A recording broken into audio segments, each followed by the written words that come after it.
આજે હું બનાવીશ મારા દીકરાની રસોઈ ચેનલમાં ઓછા ટાઈમમાં બનીને તૈયાર થાય ટેસ્ટી અને હેલ્ધી એવી સેવ મમરાની ભેળ રેસીપી બનાવવાની છું આજે હું.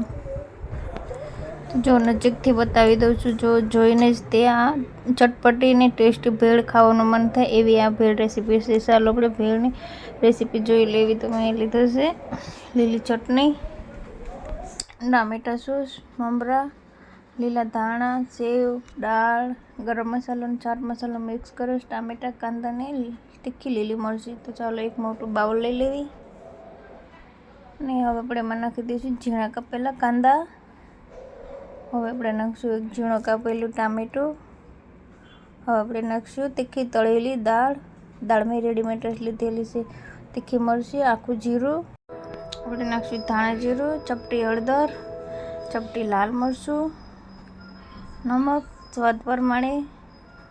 એમ ચાટ મસાલો અને ગરમ મસાલો મિક્સ કરીને સાથે લીધો છે.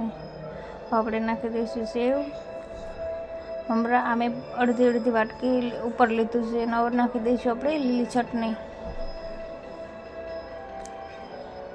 આપણે 2-3 ચમચી લીલી ચટણી નાખી દઈશું અને 2-3 ચમચી ટામેટા સોસ નાખી દઈશું.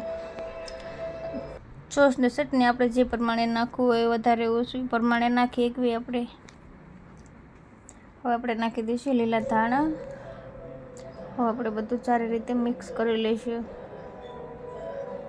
આવી રીતે જો બાઉલની બહાર ન આવે એ રીતે આપણે ધીરે ધીરે ઉપર નીચે મિક્સ કરી લઈશું. ને આ ભેળ બનાવતી વખતે મોટું વાસણ લેવી તો આપણને મિક્સ કરવામાં સારું પડશે. તો આપણે ભેળ બનીને તૈયાર છે. હવે લીધું બાઉલ ને એમાં આપણે ભેળને સર્વ કરી લેવી. તો જો એકદમ ઓછા ટાઈમમાં બનીને તૈયાર થઈ ગઈ છે ટેસ્ટી ચટપટી ભેળ રેસીપી. તો તમને મારી આ ભેળની રેસીપી પસંદ આવે તો લાઈક, શેર અને સબસ્ક્રાઈબ જરૂરથી કરી દેજો. આપણે ફરીથી ઉપર થોડોક સોસ અને ચટણી નાખી દઈશું.